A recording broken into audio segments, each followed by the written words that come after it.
Good day. Today we will speak about how to write a problem statement. After you have identified a research problem for your project, the next step is to write a problem statement. An effective problem statement is concise and concrete. It should put the problem in context. What do we already know? Describe the precise issue that the research will address. What do we need to know? Show the relevance of the problem. Why do we need to know it? Set the objectives of the research. What will you do to find out? When should you write a problem statement? There are various situations in which you might have to write a problem statement. In academic research, writing a problem statement can help you contextualize and understand the significance of your research problem. A problem statement can be several paragraphs long and serve as the basis for your research proposal. Or it can be condensed into just a few sentences in the introductions of your paper or thesis. The problem statement will look different depending on whether you are dealing with a practical real-world problem or a theoretical scientific issue. But all problem statements follow a similar process. Step 1. Contextualize the problem. The problem statement should frame your research problem in its particular context and give some background on what is already known about it. Practical research problems. For practical research, focus on the concrete details of the situation. Where and when does the problem arise? What does the problem affect? What attempts have been made to solve the problem? For example, voter turnout in region X has been decreasing steadily over the past 10 years, in contrast to other areas of the country. According to surveys conducted by organization Y, turnout is lowest among under 20s and people on low incomes. There have been some effective attempts at engaging these groups in other regions, and in the last two elections, parties A and B increased their campaigning efforts in Region X.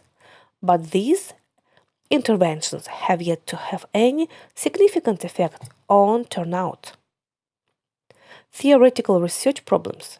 For theoretical research, think about the scientific, social, geographical, and/or historical background. What is already known about the problem? Is the problem limited to a certain time period or geographical area? How has the problem been defined and debated on the scholarly literature? For example, in the past 10 years, the gig economy has become an increasingly important segment of the labor market. Under 30s are more likely to engage in freelance, contracted, or zero-hour work arrangements instead of traditional full-time jobs. Research on the reasons for and consequences of this shift has focused on objective measures of income, working hours, and employment conditions, but there has been little work exploring young people's subjective experiences of the gig economy. Step 2. Show why it matters. The problem statement should also address the relevance of the research. Why is it important that the problem is solved? This doesn't mean you have to do something groundbreaking or world-changing. It's more important that the problem is researchable, feasible, and clearly addresses a relevant issue in a field. Practical research problems. Practical research is directly relevant to a specific problem that affects an organization, institution, social group, or society more broadly. To make it clear why your research problem matters, you can ask yourself, what will happen if the problem is not solved? Who will feel the consequences? Does the problem have wider relevance? For example, Low voter turnout has been shown to have negative associations with social cohesion and civic engagement and is becoming an area of increasing concern in many European democracies.